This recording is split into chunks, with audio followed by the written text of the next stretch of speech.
The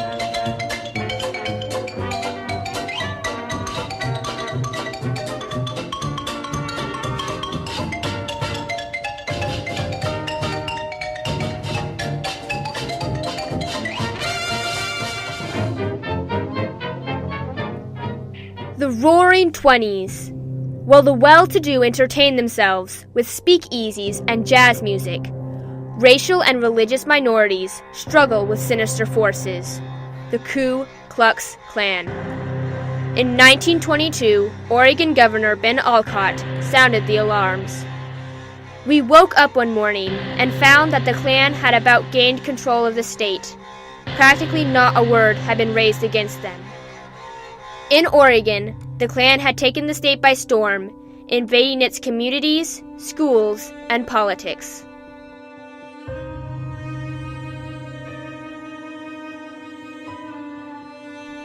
Although Frederick Gifford's reign as Oregon's Grand Dragon of the Klan lasted only from 1921 to 1923, the stand he took for the Klan allowed it to grow in political influence in the state, which, in turn, laid the foundation for the passage of Oregon's 1923 Garb Act, a law which directly challenged the Free Exercise Clause of the First Amendment of the Constitution of the United States.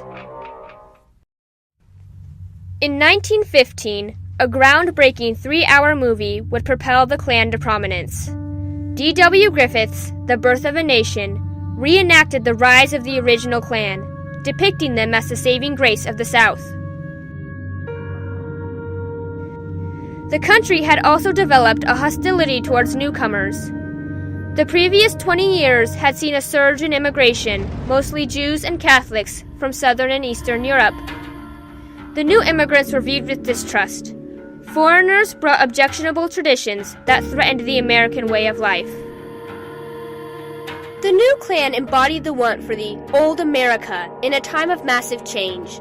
They preached white supremacy, advocated for 100% Americanism, and stood against immigrants, Catholics, Jews, and African Americans. The Klan took a special interest in public schools, claiming they are the creators of true citizens. In 1921, Luther Powell set to work establishing Klan chapters in Southern Oregon and made his way north, finally settling in Portland. Oregon's lack of minorities provided the Klan with an easy recruitment ground. Of the state's nearly 800,000 inhabitants, more than 80% were white, native-born, and adhered to Protestant Christianity. Now the state would be wide open for the entrance of Fred Gifford and the Ku Klux Klan. The Oregon Klan immediately maneuvered to get into state politics. They focused their goals against Roman Catholics, who made up just 8% of the population. Powell elected Frederick Gifford, a manager of Portland Utility, as Exalted Cyclops. It was now Gifford's job to overlook the entire Portland Klan. Gifford won endorsement for Grand Dragon of Oregon and soon captured the position of Deputy Wizard. In his new role, he now controlled all chapters of the Oregon Klan. Gifford embodied the Klan's desire for strong, Protestant men. An Eastern Oregon Klansman remarked, "Many times in my subconscious mind, I tried to picture this great man, and he more than fulfilled the dream." Gifford focused on dramatically increasing membership. He used his flair for publicity and kept the Klan functioning in the public eye. Gifford proclaimed that the group was not anti-Catholic, anti-Jewish, or anti-anything, but rather pro-American. He argued that Catholics in political office were objectionable because of their allegiance with the Pope, a foreign power. By the spring of 1922, Gifford boasted that the Klan had already gained 14,000 members, nearly 2% of Oregon's entire population. Parades of robed Klansmen marching in broad daylight was not an uncommon sight. The Klan had grown so large that they were unafraid of repercussions from law enforcement or the public. Soon, an endorsement by the Klan meant almost guaranteed political success. In the 1922 gubernatorial election, Gifford threw Klan endorsement behind Democratic candidate Walter Pierce after the two met in Pendleton. Pierce avoided direct association with the Klan, but he promised to support the compulsory school bill, a piece of Klan legislature that would shut down all parochial schools, an act publicly directed at the Catholic Church. Assisted by Gifford's political machine, Pierce defeated incumbent Ben Alcott by 35,000 votes. The Klan now focused on passing legislation at the Oregon State House, and Pierce signed the school bill into law. In 1923, the Klan supported Casper K. Kubley in his bid for Speaker of the House. Kubley had been in the state legislature since 1910 and was a proud member of the Portland Klan, having been offered a free membership on account of his useful initials. Kubley was soon producing Klan-endorsed legislation in Salem, several of which were combined to form the Garb Act. The Garb Act made it illegal for any teacher to wear religious garments while performing their duties as a teacher. Violators would have their teacher's license revoked. The Garb Act was designed to complete the work begun by the compulsory school bill, which forced children 8 to 16 years of age to attend public schools, and would prevent nuns and priests from teaching in public schools.